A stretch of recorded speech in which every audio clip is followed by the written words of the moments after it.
부족한 저를 가장 한선의 토론 발제자로 선임해 주신 데 대하여 감사를 드립니다. 발제자 노대영은 누구인가? 54년 10월 7일 경남 하동 청학동 밑동에서 출생했습니다. 청학동 하면 잘 아시죠? 서울에서 검정고시를 곧 졸업하고 75년 육군 행정병으로 입대해서 34개월 만기 제대하고 사우디 2년, 싱가포르 1년 선교를 위한 워밍업을 했습니다. 8호 학번으로 선교 학업을 위해서 아시아연합신학 때 1년 공부하고 성경을 배워서 선교를 해야 되겠다는 생각을 가지고 성경을 가르치는 개신교단 신학교 2학년에 편입을 해서 졸업을 했습니다. 반사 전도사 생활 10년 차 신학교 4학년에 경기도 이동 진성교회 담임교육자로 부임해가지고 시무하고 있는데 소련 선교 문이 열렸습니다. 91년 8월 17일 소련 수도 모스크바에 입성했습니다. 91년 8월 26일에 카자흐스탄에 도착해서 바로 교회를 개척했습니다. 예배 드리면서 선교 베이스 캠프 교회당 예배당을 건축을 해놓고 다른 분들은 2년 공부를 먼저 하는데 저는 바로 교회를 개척해서 예배 드리면서 선교 베이스 캠프 교회당 건축을 해놓고 97년 국립사범대 랭귀지 6개월 하고 교육학 석사과정 입학해서 2년 공부하고 졸업을 했습니다. 95년대 제가 미국의 중국 교회를 돌면서 여기 중국인들이 많으니까 중국 선교사를 파송해달라고 중국 교회를 다니면서 얘기를 했습니다. 그래서 중국 선교사 후보를 모시고 왔습니다. 그리고 저도 중국 교회를 같이 섬기기 위해서 사범대학의 중국어 교육학과에 학사 편입 2년 해가지고 졸업을 했습니다. 중국 교회는 제가 저희 교회에서 한 18년 섬기다가 새로 건축을 해가지고 자기 건물을 가지고 시집을 보냈습니다. 그 다음에 웨스트민스터 신대원 석사과정 요한계시록으로 명성 있는 이불찬 교수, 지도 교수를 해가지고 신약학을 공부하고 졸업을 했습니다. 또 신학교를 섬기는데 필요한 것 같아서 미국 리폼드 신대원에 입학, D. Intercultural Study and Ministry 박사과정을 졸업했습니다. 그 당시 리폼드 신대원에 들어가 보니까 70% 이상이 총신대원 출신들이 학업을 하고 있었습니다. 제가 사진은 여러분들 심심하니까 여기로 이렇게 보라고 79년 82년간 사우디에서 회교권 선교를 위한 워밍업을 했고 82년에는 세계적 선교의 그 마인드를 심기 위해서 82년도 싱가포르에서 1년 워밍업을 했습니다. 그 다음에 아시아연합신학대학에서 외국 유학생들과 교제하는 장면입니다. 그 다음에 웨스트민스터 신대원 석사 졸업하는 과정이고 그 다음에 카자흐 국립사범대 노교육학 석사 졸업할 때 총장님께 인사하러 가서 지금 대화를 나누는 사진입니다. 그 다음에 이제 최종 단계 리폼드 신대원에서 졸업을 하고 학위를 받으면서 제가 미국 3번 갔는데 아주 캠퍼스가 좋아요. 언제 선교사로 들어왔는가? 91년 8월 고천 기도원 교단 사경에 저희는 1년에 2번씩 교단적 사경회를 합니다. 교단이 적다 보니까 노대영 전도사와 구소련 초대 선교사로 들어가게 됨을 광고하면서 교단 산하 교회들이 기도해 줄 것을 요청했습니다. 91년 8월 17일 모스크바에 입성하자 소련 연방이 무너지는 신호로 소련 공산당 보수 강경파 쿠데타가 발생했습니다. 들어가는 날 그렇게 돼가지고 비상계엄령을 선포해가지고 모든 외국인은 숙소에 감금시켰습니다. 이 뉴스가 이제 호의로 나가니까 교단의 모든 교회들이 기도해 주었습니다. 하나님은 소련 공산당 보수 강경파 쿠데타를 뚝심의 사나이 보리스 일친이 맨몸으로 탱크에 올라가 진압하게 했고 그에게는 강대국 러시아의 초대 대통령직을 주었습니다. 그리고 문을 열어주고 주의 종들에게 들어와서 70년간 철회장로로 막혔던 땅에서 당신의 선교를 진행하게 했습니다. 91년 8월 17일 수도에 입성해가지고 호텔에 감금되어 있다가 살짝 빠져나가서 모스크바 대학에서 한 컷도 찍은 겁니다. 언제 들어왔는가를 다시 얘기를 하자면 1개월간 이제 구소련 공화국들을 돌아보고 동아시아 실크로드 선상의 카자흐스탄을 선교지로 결정을 하고 총회 보고를 드렸습니다. 하나를 미리 땅에 떨어져 죽지 않으면 하나를 그대로 있고 조금은 많은 눈물을 맺으려는 말 누가 했죠? 우리 주님이 하늘나라에서 선교사로 오셔서 복음을 전파하시고 자신을 제물로 드리신 그분이 말씀한 것을 제가 성도들 앞에 낭송하고 선교지는 알마따는 8월 26일에 도착했습니다. 부족하기 이르기 때문에 종이 언어 문화가 전혀 다른 나라에서 30년 차에 이르도록 지금 30년 들어와서 2개월째입니다.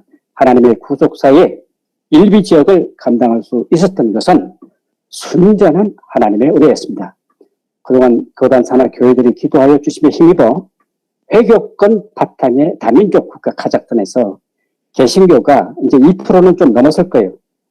자리매김하는데 기여할 수 있음에 감사드리며 하나님께서 세우시고 선교로 수종되게 한 카자흐스탄은 어떤 나라인가? 우리가 항상 내가 필드로 뛰는 선교 그 나라가 어떤 나라인가를 우리가 알아야 합니다. 그래서 간략하게 시간상 서술해 보기로 하겠습니다. 카자흐스탄이 본격적으로 역사에 등장하는 것은 대략 10세기에서 13세기 사이에 터키계, 몽골계 부족들이 현재 카자흐스탄 지역에 자리를 잡음으로써 시작을 합니다. 러시아, 중국, 우즈베키스탄, 키르기스탄을 인접하고 유랑 생활을 해야 했던 이들을 유랑자 혹은 모험자란 뜻으로 카자흐란 말을 사용했습니다. 카자흐스탄 민족은 유목민 혼혈로 형성되어 역사적으로 카자흐스탄이 가지는 특징은 다민족 국가라는 성격을 우리 선교사들이 인식할 필요가 있습니다. 이후 이들은 15세기 말 16세기 초에 카자흐 오르다라는 정치적 연합체를 결성해가지고 우즈벡에서 떨어져 나온 일부 부족들을 흡수해가지고 통합적 정치 체제로 지금의 카자흐스탄 중앙 초원지대를 중심으로 발전하기 시작을 합니다. 카자흐 오르다는 지리적으로 세 개로 분할하게 되는데 이들을 대오르다, 중오르다, 그리고 소오르다라고 합니다. 세계 오르다는 현재 카자흐인들의 혈통 및 종족 정체성을 구분할 뿐만 아니라 사회 문화적 특징을 구분하는 데 중요한 요소로 남아 있습니다. 18세기 중앙아시아 몽고 팽창으로 인해서 카자흐스탄의 세계 오르다는 각 부족들을 중심으로 제전 러시아 황제 보호를 요청하게 됩니다. 1756년 중국 청군에 의해서 팽창하던 몽고가 패망하여 위협적인 적군은 없어졌어도 카자흐스탄은 반독립적인 형태에서 명목상 제전 러시아의 통제 아래서 도움을 받고 있었습니다. 러시아는 여기 잘 들어야 돼요. 러시아는 자기 나라 국교라고 할 수 있는 기독교라고 할 수 있는 정교회가 있었음에도 타타르인들을 통한 카자흐스탄의 이슬람화를 방임했습니다. 러시아 정교회의 그 소극적인 선교 정신, 그래서 결국 카자흐스탄을 이슬람 바탕의 나라로 전락하게 하는 중요한 계기가 되었음을 볼 수가 있습니다. 1917년 러시아 볼셰비키 혁명이 일어나가지고 소비에트 연방이 출범하자 카자흐스탄은 1920년 이 연방에 들어가 25년 카자흐 소비에트 사회주의 연방공화국으로 승격을 해가지고 구소련 15공화국 일원으로 자리를 매김합니다. 23년에 스탈린은 소련 연방 내 대다수 농민 문제를 해결하기 위해서 집단 농장을 대대적으로 시행해 나갑니다. 이 상황에서 중앙아시아 카자흐스탄에도 집단 농장화가 시작이 되는데 조상 대대로 유목 생활을 해왔던 유목민들과 큰 갈등을 일으켰습니다. 소련 중앙정부의 농장 집단화로 인해서 카자흐 유목민들은 가축을 도살시킬 수밖에 없었고 이에 항의하고자 폭동이 일어났습니다. 30년과 31년에 군대를 동원해서 이 폭동을 진압하고 항의하는 이들을 처형하거나 추방하기도 했습니다. 그럼 언제 소련 연방에 종속되었는가? 이 과정에서 30년대에 카자흐인들은 대각 3분의 1에 해당하는 150만 명이 희생되었으며 80%가량이 가축이 도살되었습니다. 이 기간 동안 카자흐인들의 15 내지 20%가량이 다른 공화국으로 이주했거나 중국으로 도망쳤습니다. 중국 신장성 우룸치시를 좀 벗어나면 이때 망명한 카자흐인들이 사는 집단 주거 지역이 있습니다. 제가 여기를 다녀왔습니다. 브레즈네프는 집정 시기에 각 공화국 당 1서기는 토착민들, 원주민 사이에서 충원을 했습니다. 그것이 하나가 관리가 됐는데 카자흐스탄 공화국 제 당 1서기로 카자흐인들로부터 존경받는 우나이프가 임명되어 당시 수도 알마티는 그의 재임기고 또한 가장 큰 도시로 발전했습니다. 우나이프 얘기하면은 카자흐 사람들은 아주 존경하는 그런 자세를 보이고 있습니다. 85년 고르바초프가 베레스트로이카를 선언하면서 소련 연방을 통치 시작을 했으나 91년 8월 앞에서 얘기했던 것처럼 소련 공산당 보수 강경파 쿠데타가 직접적인 원인이 돼가지고 소련방 15공화국은 각자의 독립의 길로 들어서게 됩니다. 8월 17일 모스크바에 입성한 노대영 선교사는 탱크에 올라가 쿠데타 진압하고 있는 엘친을 목도했습니다. 그는 카자흐스탄은 언제 독립선언을 하였는가? 카자흐스탄은 곧 다민족 상황과 국내 사정을 감안해서 고르바초프의 소련 연방 유리 정책을 적극적으로 지지하다가 언제? 1991년 12월 16일, 이거 우리 선교사가 알고 있어야 합니다. 1991년 12월 16일에 독립선언을 맨 나중에 한 중앙아시아 국가가 되었습니다. 독립을 하자 당시 소련 연방 카자흐스탄 공화국 제1석이었던 누르술탄 나자르바예브가 카자흐스탄 초대 대통령으로 등극을 하고 독립 후 최우선적으로 카자흐를 국어로 선포하고 단민족 국가의 특성상 러시아어는 단민족 사이의 공용어로 언어법을 채택했습니다. 독립선언 이듬해인 카자흐스탄은 1992년 3월 2일에 언제? 92년 3월 2일에 정식으로 유엔의 독립국가로 가입을 했습니다. 그리고 같은 해에 카자흐스탄의 국기와 국장, 국가를 비롯한 모든 국가의 심벌이 규정됐으며 화폐 제도를 했습니다. 화폐 개혁을 할 때 엄청난 사람들이 죽어가는 거 제가 봤고 장례식 하느라고 고생을 많이 했습니다. 29일에 알마타 첫 세계 카자흐스탄 민족대회가 거행이 되었습니다. 1998년에 아스타나가 어디로? 새 수도로 알마티에서 수도 천도를 했습니다. 천도. 그러다가 지난해 1919년에 대통령의 무슨 대통령? 초대 대통령의 성을 따라서 누르술탄으로 수도 명칭을 개칭했습니다. 카자흐스탄의 인구 분포는 어떻게 되는가? 카자흐스탄 영토는 남한에 한 24배 됩니다. 인구는 한 1,800만 정도. 인구 분포를 보면은 카자흐인이 현재 약 한 51%, 그 다음 러시아인이 30%, 그 나머지는 소수민족으로 130여 민족, 고려인, 독일인, 우크라이나, 우이구르, 폴란드, 유대, 그리스, 체첸, 인구수 몇 민족? 130민족입니다. 18세기에 카자흐스탄이 러시아 황제 보호를 요청하여 그들의 보호 아래 있을 때 타타르인들을 통한 카자흐스탄 이슬람화를 방임한 것이 카자흐스탄은 이슬람 바탕의 나라가 됐다는 걸 우리 선교사가 알고 있어야 합니다.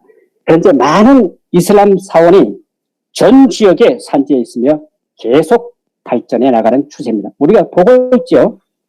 카자흐인은 51%, 이슬람교 또는 그 영향 아래 있다. 이렇게 보면 됩니다. 국가 독립 이후 이슬람 선교사들 이슬람교를 더욱 강화하기 위해서 어디로부터? 중동으로부터, 특히 돈이 많은 나라 사우디아라비아, 아랍에미리트, 카자흐스탄 전국에 걸쳐 새로운 모스크를 건축해주고 레몬트해주고 이렇게 진행 중에 있습니다. 엄청나게 지금 발전하고 있어요. 알마티 및 몇 도시에 이슬람 대학교를 세울 후원 계약이 성사된 상태이나 진행은 그게 아마 힘든 것 같아요. 이슬람 선교사들은 사우디아라비아, 아랍에미리트 같은 산유 부국의 국가적 지원을 받고 있는 실정에다가 어떻게 카자흐 정부의 호의적 대우를 받는다는 것이 우리 개신교하고 너무 대조가 되는 겁니다. 소련 공산당의 위세를 떨치던 시절에 가장 목에 힘을 주고 와서 큰 소리 치며 살던 사람이 누구냐? 러시아 민족 30%예요. 그들이 와서 기독교라는 정교의 당을 건축하고 그들의 종교 생활, 그러니까 누리는 생활만 한 거예요, 이게. 성교 마인드는 없고, 성교 생활은 없고. 그런데도 그 당시 소련 15공화국을 리드하고 힘차게 리드해 나가는 세력이 러시아인들이기 때문에 저절로 종교의 교인은 늘어나는 거예요. 그래서 탄민족 신자까지 합하면은 카자흐스탄에서 정교의 비율은 40%에 달한다고 그렇게 볼 수 있습니다. 러시아인들은 카자흐스탄에서 자신들을 재평가하는 과정에 서 있다고 하겠습니다. 이들은 러시아의 공용어 지위는 여전히 유지하고 있으나 정치 및 사회 분야에서 서서히 밀려나 카자흐스탄에서 자신들의 위치 유지가 불안해지자 러시아로 약 한 200만 정도가 귀향하고 있는 추세입니다. 소수민족 중 고려인들은 소련으로 유입되어 온 조상들의 대개 불교의 영향을 받은 조상들이었어요. 그러니까 대개 종교가 뭐예요? 그러면 그 당시 불교입니다. 그런 것 같아요. 그러나 개신교 선교사들이 한국 사람들이 많이 들어와서 활동을 하다 보니까 현재 고려인 중에는 개신교들도 많다. 선교의 난점이었습니다. 저는 이제 91년도에 들어왔기 때문에 초창기 얘기하는 겁니다. 초창기. 선교에 있어서 선교사들의 마음을 졸이는 것이 체류 일수를 결정하는 비자였습니다. 비자 일정에 따라 선교 사역의 플랜이 결정되는데 카자흐스탄은 몇 년에 걸쳐 수차례 비자법을 개정하면서 선교사들을 통제해왔습니다. 그러다가 2009년부터는 아예 선교 비자 제도를 전문적으로 만들어가지고 선교사를 통제해 나갔습니다. 1년 선교 비자라는 것을 주지만은 체류 기간은 180일 정도밖에 안 줘요. 그렇기 때문에 어떻게 해야 돼요? 경비가 덜 드는 방법으로 옆에 나라가서 살짝 다시 비자를 받아가지고 들어오고 이 일을 계속 반복했습니다. 비자로 애를 먹이는 세력들에게 애걸하며 비자를 받아서 하나님의 선교 사역을 감당하려고 애를 쓰는 것이 선교사들의 현실이었습니다. 영주권 제도가 이제 들었습니다. 우리 한국 선교사가 80년대 말부터 들어옵니다. 80년대 말, 90년대 초기에 카자흐스탄에 들어온 선교사들이 95년부터 영주권을 취득하기 시작했습니다. 처음에는 5년 단위를 주었습니다. 이제 2010년대 들어서면서 10년 단위로 주기 시작해서 현재 계속 10년 단위를 주고 있습니다. 우리가 또 유의해야 할 것은 카자흐스탄은 영주권이 있다고 자유롭게 선교 사역이 허용되는 것이 아니라 영주권이 있어도 뭘 해야 된다? 선교 허가는 따로 종교국에서 받아야 된다는 거예요. 영주권은 그저 살 수 있다는 허가서에 불과한 거예요. 선교 허가를 받지 않고 선교 사역을 하면 벌금 물 수 있고 재판받을 수 있고 또 저항하면은 추방. 선교 허가서를 받지 않고 실질적 선교 사역은 안 하고 그저 음성적으로 사역, 어시스트만 하는 선교사들이 있습니다. 저는 95년도 영주권 받아가지고 뭐 어쩌고 저쩌고 했는데 몇 번? 6번 갱신. 자, 보세요. 영주권.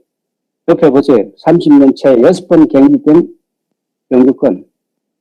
맨 위에 큰 게 95년도 아주 조잡하죠? 그 다음에 이제 왼쪽으로 오면은 두 번째, 밑에 세 번째, 네 번째, 다섯, 여섯. 10년 단위로 들어서면서 컴퓨터 시스템 행정이 되니까 영주권 모양이 조금 세련돼 보입니다. 옆에 여권 6개는 왜 또 갖다 붙여놨냐? 여건에 따라서 영주권이 나오는 거예요. 그래서 여권 6개, 영주권 6개. 자, 넘어갑니다. 어린이 선교 제한. 카자흐스탄은 선교 사역 중에 아이들에 대한 사역이 제한되어 있습니다.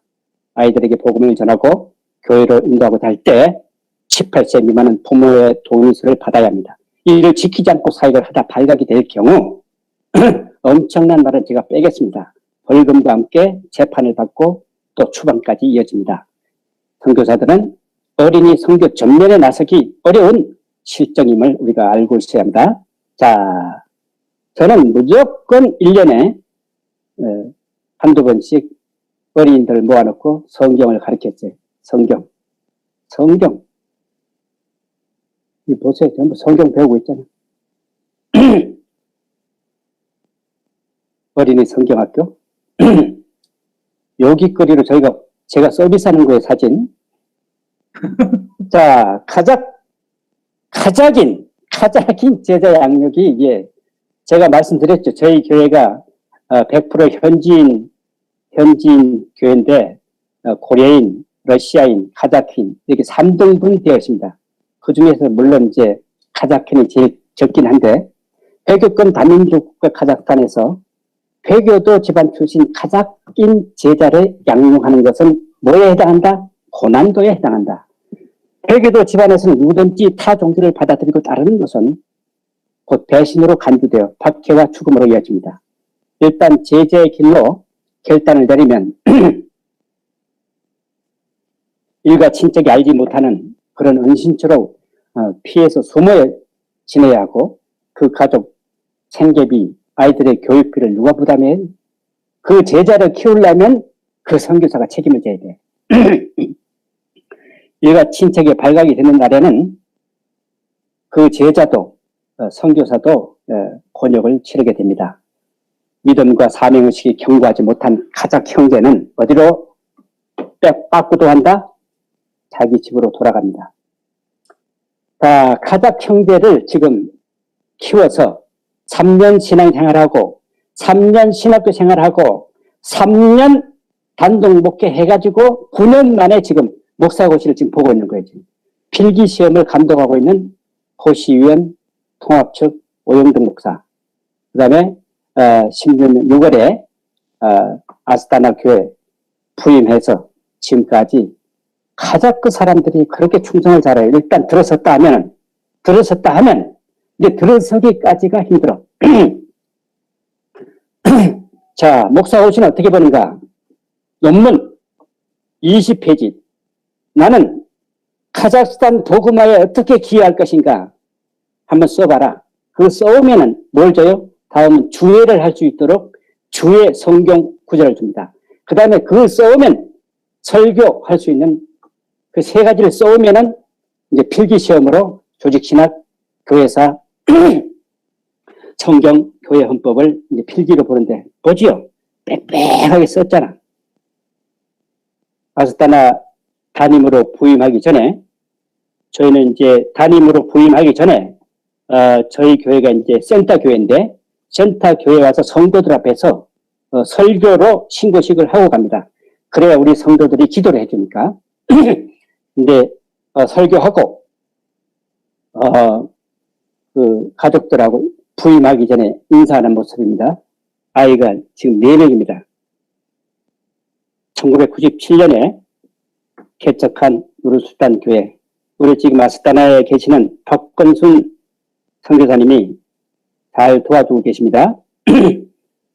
그 다음에 두 번째 또 카자크 형제인데, 현재 저희 교회 고등부, 청년부 사역을 하면서 아버지, 어머니의 얼마나 박해를 하는지, 너희놈의 새끼 나하고 부자지간 인연 끊을래? 그런 소리를 들어가면서도 신학교 공부를 하고 3년 하고 졸업을 했습니다. 아니토까나 블라토비치 3년 졸업하고 지금 졸업장 받았어요. 중등부, 고등부, 청년부 섬기면서 한 달에 한 번씩은 꼭 11시 예배에 러시아어로 설교를 합니다. 저는 카자크 형제들을 키울 때 15공화국을 바라봐라. 카자크만 해가지고 카자흐스탄에만 머물러 있지 말고 러시아어도 유창하게 해서 설교를 해서 자기 목회 필드를 15공화국을 내다보라고 저는 꼭 러시아 말로 트레이닝을 해서 설교를 시키고 있습니다. 초창기 일입니다, 이거. 복음을 전하는 일은 사람을 만나야 되는 일이다. 처음에 와가지고 낯선 땅에서 사람들을 만나야 하는데 어떻게 해야 그들을 만나는가? 또 만나고 만나면서 정이 들고 사람에게 정이 들 때 무엇도 심어진다? 복음도 심어진다. 복음이 심어져 허물 없는 사회가 될 때 서서히 제자로 입문을 하게 됩니다. 카자흐스탄이 소련 전방에서 독립하자 밀려 들어온 것이 다양한 자본주의 시장 시스템이었습니다. 다방면의 자본주의 시장 제도를 흡수해서 구소련 시스템을 개선해야 세계 구조 속에서 생존하겠다는 것을 깨달은 이들에게 먼저 외국어 습득이 필요했습니다. 그래서 저는 생활 영어와 생활 중국어를 3개월 단위로 강의 일정을 잡았습니다. 언제 이야기? 초창기. 언어 습득에서 제일 중요한 게 뭡니까? 소리입니다. 소리. 그 언어의 소리만 잡으면 나가는 거예요. 발음과 액센트. 제일 중요합니다. 소리가 잡히면 비로소 언어가 재미있어지고 재미가 있으면 하고 싶고 하다 보면 잘 되는 거예요. 영어에서 정확한 발음과 액센트. 중국에서는 중요한 게 정확한 발음이면서 성조를 잡아주는 겁니다. 성조를 계속 뒷부리하면서 잡아주는데 강의가 끝나면 입이 얼얼하기도 하고 소리를 잡아주는 언어 강의를 뭐라고 그래요? 노동 중에 중노동이다 이렇게 말을 합니다. 그렇게 말하는 것은 힘이 들기 때문이죠. 믿음이 없는 사람들도 선교사가 열심히 강의해주는 모습을 보고 감동을 받아서 교회에 나옵니다.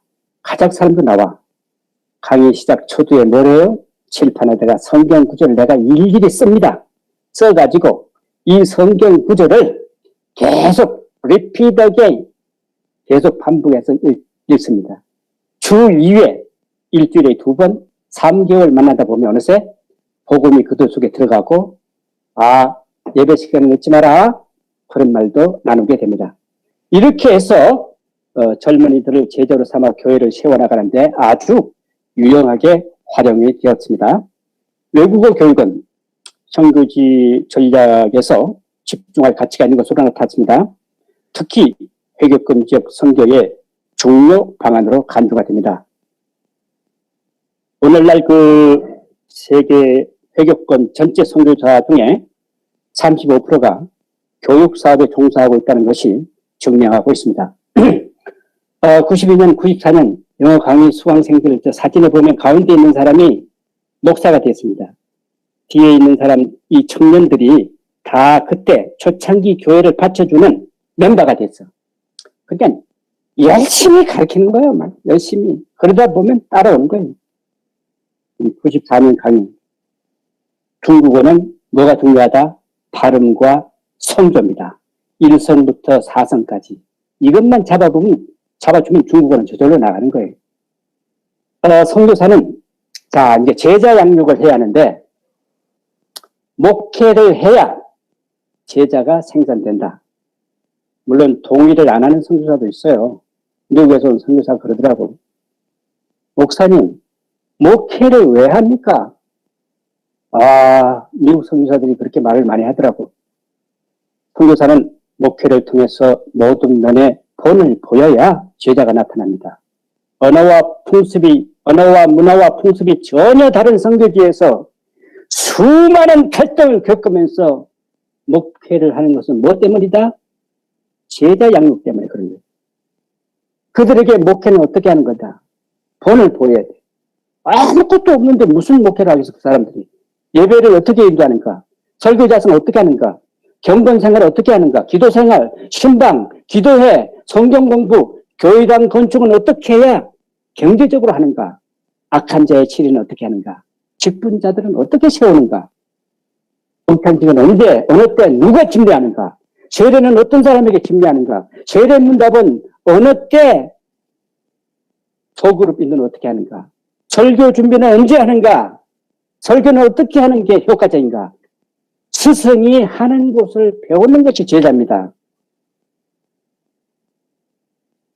교회를 통한 신앙생활을 통해서, 목회를 통해서 그들의 신앙 인격, 제자의 베이스가 구축이 되는 거예요.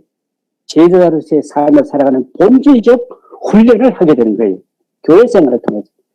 교회 신앙생활을 통해서 제자가 될 만한 인간이 나타나면 어디로 보내요? 이제 집중교육. 어디로? 신학교로 보내는 거예요. 92년 2월 예배 후에 찍은 사진입니다. 여기 거리로 보세요. 93년 한 군데 못 있어. 계속 쫓겨다녀요. 쫓겨다니는데 스피커 울려내고 이 정치 작은 사람이 93년에는 농림부 건물이었는데 지금 어디냐? 신한은행 자리, 신한은행 자리. 지금 여기가 신한은행 들어가는 입구입니다. 주일날 아침에 8시에 가서 내가 교회 간판을 겁니다. 도망교회. 때리기로 낮이었다.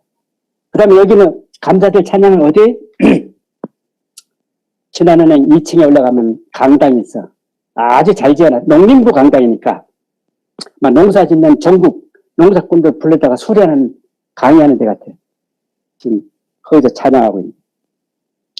여기 이제 우리 교회 베이스 캠프 건축해가지고 감사절 예배 드리고, 예. 성찬식은 어떻게 하는가? 가르쳐야지. 어떻게 하는가? 어떤 사람이 성찬식에 참여하는가? 우리 황순진 선교사가 저희 교회 와서 한 3년 트레이닝 했습니다. 제가 코로나 바이러스 기간에 매일 예배는 안 드리지만 매주 토요일에 잔디 깎고 심심해서 8월 달에 한 컷 찍었어요. 요거는 다른 쪽에서 찍은 선교 베이스 캠프입니다. 93년 어떻게 세례를 주는가? 저는 여기 소련 사람들 예수 믿는다 그래도 안 믿습니다. 뭘 해야 믿어? 6개월 동안 주일 예배를 참석해라. 그러면 내가 너 세례 주겠다. 그래서 무조건 예수 믿는다 그래도 이 소련 공산당은 거짓말쟁이들이에요. 거짓말. 그게 몸에 배어 있어. 그리고 세례 받으면 그 다음부터는 안 나와. 그래서 무조건 6개월 출석하면 예배에 그때 이제 예배 세례를 받을 자격을 부여받습니다. 92년 10월 제가 소련 와가지고 처음 결혼식 예배를 인도했는데 보세요. 얼마나 하객이 많이 왔는지. 왜 하객이 많이 왔나 지금 생각해 보니까 개신교는 어떻게 결혼 예배를 하는가. 그걸 보려고 구름처럼 몰려와서 그 큰 강당이 가득 찼잖아요. 그때 이제 복음을 전하는 거예요. 예배당에서 결혼 예배 드리고 기뻐하는 모습. 자, 이제 96년. 야, 돈이 없어가지고 보세요. 검은 벽돌, 노란 벽돌, 빨간 벽돌. 온갖 잡탱이 다 주워다가 지금 교인들하고 건축을 하고 있는 거고, 토요일마다 건축하는 데 와서 봉사하라고 제가 명령을 했습니다. 이거 뭐 또 나왔네. 93년 농림부, 아까 거기 신한은행 2층. 아까 그 외국어 배우러 와가지고 교회를 받쳐주는 형제 자매들. 지금 캐나다, 미국, 한국 다 시집 가서 잘 살고 있어요. 그 다음에 명절에는 이제 식사를 하는 거. 그 다음에 이제 개신교 결혼 예배. 여러 방향으로 이제 여기거리가 있습니다. 선교하는 일은 배우면서 가르치는 것이다. 선교는 배우는 자세가 되어 있지 않으면 못합니다. 필자는 선교지 목회를 하면서 성경신학교 3년가정 야간을 운영했습니다. 93년 봄학기부터 몇몇 선교사들하고 합작을 해가지고 봄학기는 3, 4, 5월, 가을학기는 9, 10, 11, 3개월 단위로 1학기를 하고 무조건 성경을 가르치는 거예요. 성경을 통해서 목회, 성경을 통해서 선교, 주일학교 교사를 많이 성경을 배우고 이제 배출을 하는 거예요. 교회 재직 리더들, 교역자들, 그리고 가끔 목사가 나와. 목사가 많이 배출했다. 이건 말도 안 되는 소리예요. 배우는 자가 가르칠 수 있다. 내가 앞에서 얘기했죠. 나이 먹어가지고 랭귀 과정 들어가가지고 노교육학 석사과정 입학했는데 젊은 애들하고 공부를 하는데 망신 많이 당했습니다. 첫째, 시험 볼 때 여기는 제비를 뽑아가지고 아무리 준비를 했는데 제비를 뽑았는데 전혀 다른 제목이 나와버리면 시험지를 쓸 수가 없어. 망신을 당하고 또 논문 발표하는 날 서로 교수님들하고 좀 짰지. 내가 준비한 걸 좀 물어봐 달라고. 디펜스를 해야 되는데 내가 준비한 걸 좀 러시아어가 능통하지 않으니까 준비한 걸 좀 물어달라고 주임 교수한테 부탁을 드렸는데 엉뚱하게 다른 부서 교수가 하나 온 거예요. 그분이 질문을 하니까 모든 게 무너진 거예요. 왜 이렇게 학생이 대답을 못합니까? 주임 교수한테 항의를 하는 거예요. 나도 망신당하고 지도교수가 이 부분에 대해서는 제가 책임을 지겠습니다. 그래가지고 망신을 당하고 통과를 했어요. 그리고 이제 중국 교회를 섬기기 위해서 학사 편입해가지고 가가지고 이제 중국어. 그래서 제가 지금 노 중국어를 자신에게 가르칠 수 있는 자격을 취득을 했습니다. 웨스트민스터 신대원 대학에서 요한계시록을 가르치는 이필찬 교수 밑에서 공부를 했기 때문에 지금 이 코로나 기간에 계속 요한계시록을 일주일에 40분 분량 설교를 준비해가지고 각 가정교회에 보내고 있습니다. 그러면 이제 신학교를 더 잘 섬기기 위해서 리폼드 신대원에 입학해가지고 The End Carter Study and Ministry 이 과정을 졸업을 했죠. 왜 자꾸 얘기하냐? 네 자랑하는 거냐? No. 공부 안 하는 선교사는 힘들어요. 공부를 해도 공부. 무슨 공부? 학위 과정을 등록을 하라. 학위 과정을. 망신을 당하더라도. 그래야 책을 많이 접하고 글을 좀 뭐한다? 써본다. 학문을 해야 글로벌 시대, 다민족 시대, 다문화 시대, 다양한 정보 홍수 시대의 목회와 선교를 잘 섬길 수 있다. 뭐 할 수 있다? 잘 섬길 수 있다. 섬기기 위해서 공부하는 거예요. 섬기기 위해서 공부를 하면 진리 지식을 일목요연하게 준비해서 정보 시대에 지쳐있는 영혼들을 살려내는 데 아주 유용합니다. 유리합니다. 그래서 제자는 어디에서 출생한다? 배우는 목사 밑에서, 배우는 선교사 밑에서 배움에서 탄생한다는 것을 주지해야 합니다. 그 신학교는 예수님이 대중 집회를 하다가 제자들만 따로 모아서 가르칩니다. 그래서 신학교는 예수님이 제자들만 따로 불러서 가르치는 모습과 같다. 그렇게 생각을 하면 돼. 신학교 강의하는 모습, 그 다음에 기말고사 봅니다. 제가 일시적이긴 해도 헬라어를, 그래도 목회자가 원어를 읽을 수는 있어야 된다. 분석하고 분해하는 거는 뭐 신학자들한테 맡기고, 분해해놓은 걸 가지고 설교 준비할 때 읽을 수는 있어야 된다. 그 다음에 조직신학을 제가 가르치고, 그 다음에 요한계시록을 제가 가르치고 있습니다. 3년 6학기 졸업하고 이제 촉사해주는 모습이고, 다 같이 찍은 사진이고, 우리 선교사님들이 있고 현지 목사님들하고 같이 교수진. 자, 99년도 신학교 교실 보세요. 얼마나 학생들이 많습니까? 그러니까 2000년 중반 들어서면서 이제 학생들이 안 오기 시작하는 거예요. 지금은 거의 안 옵니다, 이제. 그 다음에 세 번째. 첫 번째가 뭐예요? 교회 목회를 해야 제자가 나온다. 둘째, 신학교를 해서 특별한 교육을 시켜야 된다. 세 번째 뭐예요? 연합사경회를 해야 된다. 기회가 될 때마다 휴양소 사나토리를 3박 4일 예약해서 여러 교회가 모여서 연합사경회를 개최했습니다. 성경 말씀 사경회를 개최하는 것은 제자들을 훈련시키는데 한몫합니다. 그리고 교회들 간에 거룩한 교제를 해서 유대관계를 형성하는 데 도움이 됩니다. 그러면 이건 뭐냐? 연합사경회는 뭐냐? 예수님이 대중집회, 대중사역을 하는데 제자들과 함께하는 모습과 같다. 그렇게 연상을 하시면 돼요. 93년 연합사경회 후에 기념사진 찍은 거, 94년, 92년 4월 음악학교 연합사경회 열심히 제가 일부러 사나토리 책상이 없어가지고 우리 신학교에 있는 책상 전부 가져가서 트럭으로 2대 싣고 가서 이렇게 했습니다. 연합사경에 식사하면서 교대하고. 자, 제자들을 양도하는 과정을 제가 다시 반복하겠습니다. 교회 생활을 통해서 제자의 신앙 기틀을 잡는다. 두 번째, 교회를 통해서 제자될 자를 발굴한다. 두 번째, 선지학교에서 성경 지식을 축적함으로써 영적인 지력을 함양시킨다. 선지학교를 통해서 지도자 실력을 견고히 한다.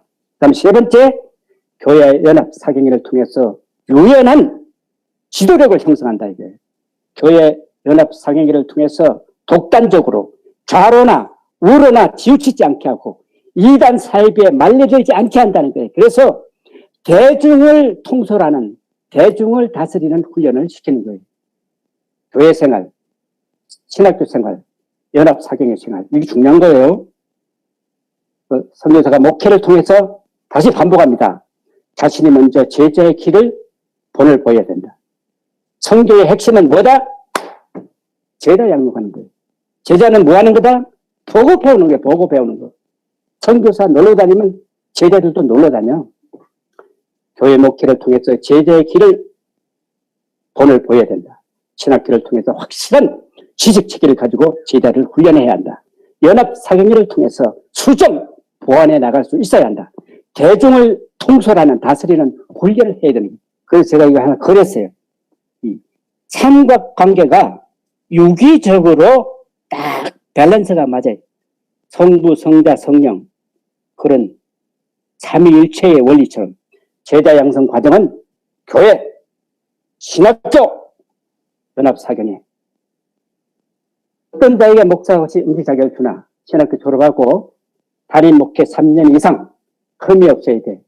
수많은 놈들이 교회 몇 개 놨더니 팔아먹고 엎어먹고. 그래서 내가 이게 3년 이상 기존 성도가 30명이었으면 까먹지 않고 뭐 한 5명 정도 까먹는 게 괜찮아. 흠이 없어야 돼. 그 다음에 두 번째, 부교육자로 3년 이상 교회학교 담당하며 월 1회 이상 주일 예배에서 설교를 한 자. 아까 얘기했죠. 20페이지 먼저 논문을 써라. 네가 좀 인터넷 그 다운받지 말고 네가 그냥 내가 카자흐스탄 복음화에 어떻게 해보겠다고 하는 걸 한 20페이지 정도 써봐라. 그거 가지고 오면 성경 주해, 이거 가서 성경을 주해해와라. 로마서 12장 1절 8절 개신교 예배를 논하라. 5페이지 7페이지 자유롭게 그걸 써오면 설교 계시록 2장 1절에 7절 에베소 교회 처음 사랑을 잊어버리면 어떻게 되는가? 에베소 교회를 설교하라. 역시 5페이지에서 5페이지입니다. 필기시험은 이제 이 세 가지가 이미 이제 완성된 사람에게 조직신학, 교회사, 성경, 교회 헌법, 목회 여정에 목회를 해나가는데 꼭 필요한 숙지해야 할 내용들을 예제를 30문제씩 줍니다. 그걸 다 외우면 이제 고시위원을 소집해서 시험을 보는 거예요. 우리 딸갈교회 담임 목사입니다. 우리 베이스 캠프 교회에서 이제 안수식을 하는데, 이제 선교부에서도 오고, 우리 현지 목사님들, 우리 황순진 목사님 여기 서 있네. 15년 목사 안수. 목사 이제 성도들 앞에서 이제 선서하는 거예요. 2007년에는 우즈벡 카자흐 연합으로 이제 안수를 했습니다. 이제 목사 안수의 첫 축도하는 모습을 보세요. 뭐 팔이 얼마나 힘있게 뻗어 있는지. 자, 하나님의 구속사에서 카자흐스탄 알마떼의 위치는 어딘가? 카자흐스탄 알마떼는 해교권 선교의 요충지이자 못자리와 같은 역할을 하고 있습니다. 그런 게 느껴지나요? 해교권 선교를 하겠다는 미국, 유럽 등 많은 나라의 선교사들이 와서 선교 캠프를 설치하고 제자 양육을 하고 있습니다. 여기서 길러진 제자들, 특별히 회교도 출신의 개신교도들 서서히 회교권 나라에 은밀하게 진입을 시키려고 힘쓰고 있습니다. 하나님의 선교는 여러 교단, 선교단체, 선교사들에게 의해서 유기적으로 진행이 됩니다. 사람, 조직, 단체가 하는 것 같아도 누가 지휘하신다? 하나님께서 총지휘를 하십니다. 하나님은 자립선교를 기뻐하시며 축복하십니다. 구글 선교는 하지 마라. 제가 30년차 2개월에 접어들었는데 한 번도 어디 가서 선교비 도와주십시오 말 안 했습니다. 어디 가서도 얘기 안 했습니다. 하나님의 뜻에 맞게 하나님을 기쁘시게 해드리고 하나님의 뜻을 이루어드리고 하나님의 영광을 돌리는 선교를 해나가면 선교 자금은 하나님이 할 일이지 우리가 할 일이 아니에요. 섬기고 있는 교회는 100% 현지인 다민족 교회입니다. 인구 비율 분포는 고려인, 러시아인, 카자크인 그리고 소수민족으로 형성되어 있습니다. 교회는 그렇게 많지 않아요.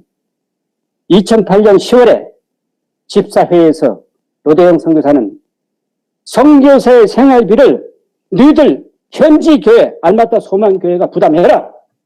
그렇게 회의에서 말을 했습니다. 집사님들이 러시아 말로 다 하면은 다 하겠다는 뜻이에요. 이후 선교부로부터 오는 선교비 보내지 말라고 그랬습니다. 선교비 안 받고 여기 현지 교회가 부담하는 생활비를 받고 지금 사역을 하고 있는 거예요. 부족한 사람을 하나님의 선교에 이용해 주시고 30년에 이르도록 불기둥, 구름기둥으로 인도해 주신 하나님께 영광을 돌려드립니다. 장로교 개신 선교부는 군소교단입니다. 우즈벡 8교회, 우즈벡 전부 등록된 교회고 자기 교회 건물을 다 가지고 있습니다. 카자흐스탄의 11교회를 섬기고 있습니다. 제3도시 침켄트는 제가 14년에 교회를 완공해 주었습니다. 선한 싸움을 싸우고 나의 달려갈 길을 마치고 믿음을 지켰으니 이제 후로는 나를 위하여 의의 면류관이 예비되었으므로 곧 의로우신 재판장이 그날에 내게 주실 것이며 내게만 아니라 주의 나타나심을 사모하는 모든 자에게도 이니라. 이게 누가 한 말이에요? 선교 생활을 다 끝내고 이제 하나님의 부르심을 기다리는 그 마지막에 사도 바울이 우리의 선배가 한 말입니다. 그동안 경청해 주셔서 감사합니다.